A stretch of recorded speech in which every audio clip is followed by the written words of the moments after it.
Kia ora, I'm so pleased you've chosen to join me in this introduction to regenerative eating. Regenerative eating and well-being is a conversation we really need to be having. Regenerative eating is a new phrase, but it's an ancient concept. It's based on sustainable ecological balance for our bodies and the environment. Conceivably, living regenerative lifestyles is the only way we're going to positively and sustainably change our health prospects and the health we pass on to our children. In today's world, we need to be intentional about regenerative living and eating so we can live healthy, vital lives ourselves and pass on health through the generations. Regenerative eating is really a way of being. The founding premise of regenerative eating is that healthy soil provides healthy food. We're going to dig into this a bit more as we look at what regen eating means for you. And yes, the pun was intended.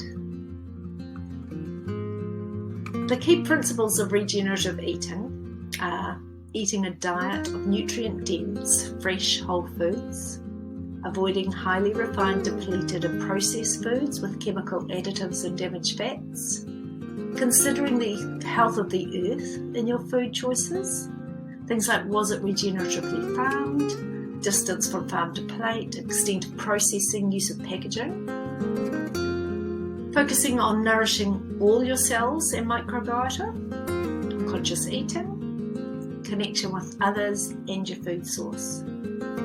You'll find that following all these principles will meet the nourishment needs of all individuals.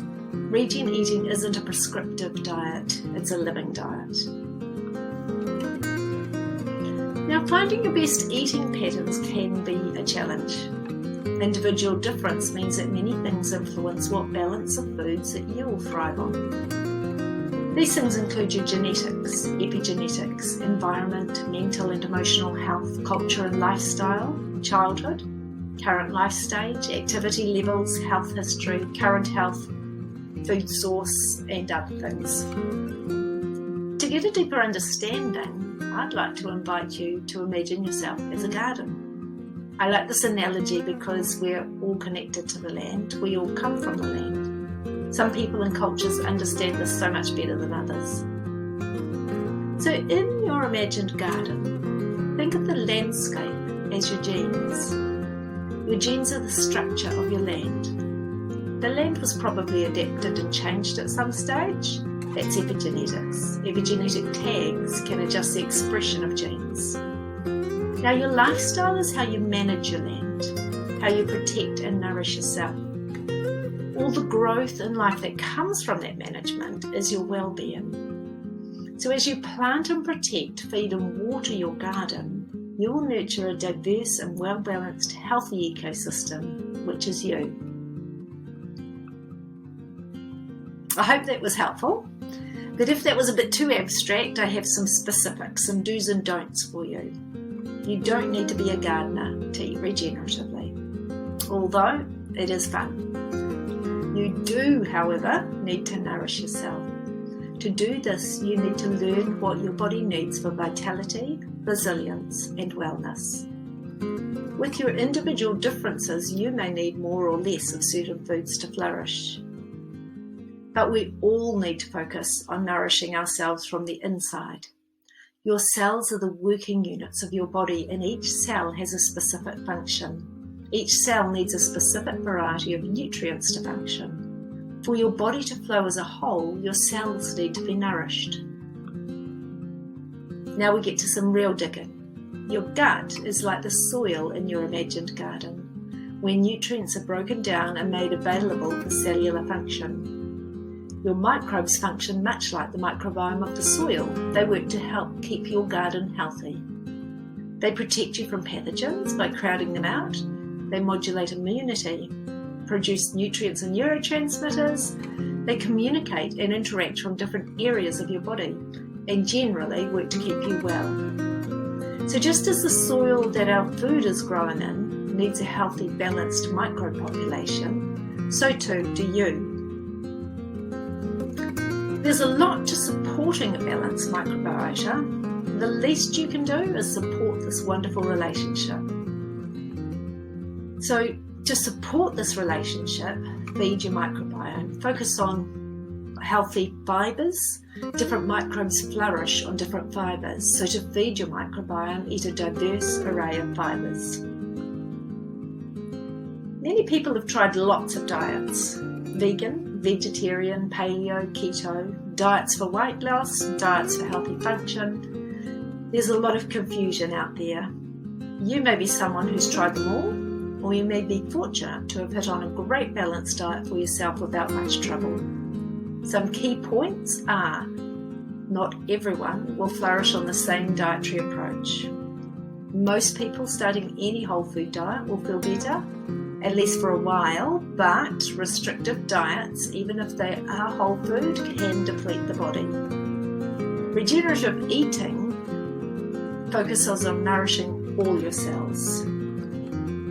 Restrictive diets make it harder for the body's metabolic pathways to ensure your cells get all the nutrients they need. So if you are following a diet, make sure it provides good information and is tailored to you as an individual. Make sure you are getting all the macro and micronutrients you need in proportions that meet your health needs. If you're having problems finding your best regenerating diet, I suggest you get some help. Individuals may need to restrict some good foods temporarily and sometimes long-term for health reasons. The aim should always be to take healing action so you can establish the most balanced diet possible. Clinical nutritionists are trained to help you navigate the way, so check out the link at the end of this presentation for personalised help. And don't forget, different life states and stages will require different nourishment. I've recently focused my work on preconception nourishment and health because it's so important for healthy fertility and passing on that health to the next generation. Regenerative eating isn't a new approach, but making it the focus of your health habits is an important part of improving your wellness, physical, mental, and emotional. So what does regenerative eating look like? Choose regeneratively farmed produce when you can. Eat plenty of fresh vegetables. Avoid refined and sugary foods and damaged fats. Source non-processed seafood, meats, grains and legumes. Eat mostly what you could prepare yourself. Eat a balance of macronutrients that meet your health and activity needs.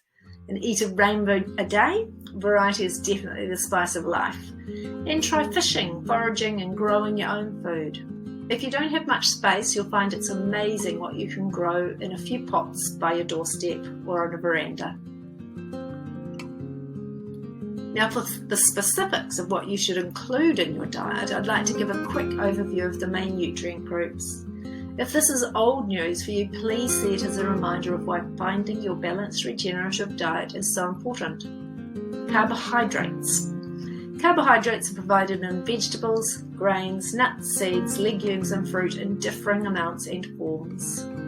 They give us a great source of energy, fibre for the gut, fibre to feed the microbiota, micronutrients, phytonutrients, and they support detoxification, among other things. Protein is found in fish, meat, eggs and legumes, and grains, nuts and seeds in varying proportions.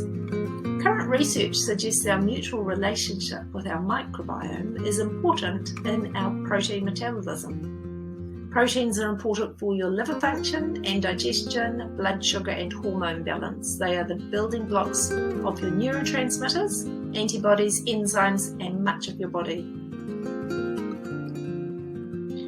Fats aren't usually needed in large amounts, but good fats are essential for health and vitality. So have decent portions and make them a priority. Swap out your processed products that have damaged fats and make sure you include quality fats in your daily meals in a portion that's perfect for you. Fats are essential for cell membrane integrity, hormone synthesis, insulation of neurons, cell messaging, bile production, absorption of fat-soluble vitamins, and they are a great source of energy. Micronutrients are nutrients that the body requires in milli or micro amounts that are essential to cell function. These include vitamins and minerals, and they act as enzymes and cofactors in your cellular processes. Minerals are also building blocks of macronutrients. It's important to be sure you're providing your body with all these nutrients. Your mental, emotional, and physical health will thank you for it. And this is where quality supplements can be of great value. Phytonutrients are compounds found in plants that strengthen and protect the health of the plant. These same compounds can be very helpful in strengthening and protecting our immunity and health. Helpful phytonutrients include things like phytoantioxidants and phytoanti-inflammatories. What does clean green mean? A clean green image depicts a non-toxic lifestyle, free from harmful chemicals and full of nature's cleansing processes. Your body is always working to clear toxins and metabolic byproducts. It makes sense not to overload it with lots of external toxins to add to the workload. It may take years, but in the end, an overloaded detoxification system will result in health problems. So for clean, green, regenerative eating, choose food as close as possible to how it's found in nature or how you or someone else could make it. Eat organic and spray-free as much as you can. Read the label. Chemical preservatives, colourings, flavours, damaged oils and sweeteners are added to processed foods to bulk them out, make them last indefinitely, or make them taste a certain way.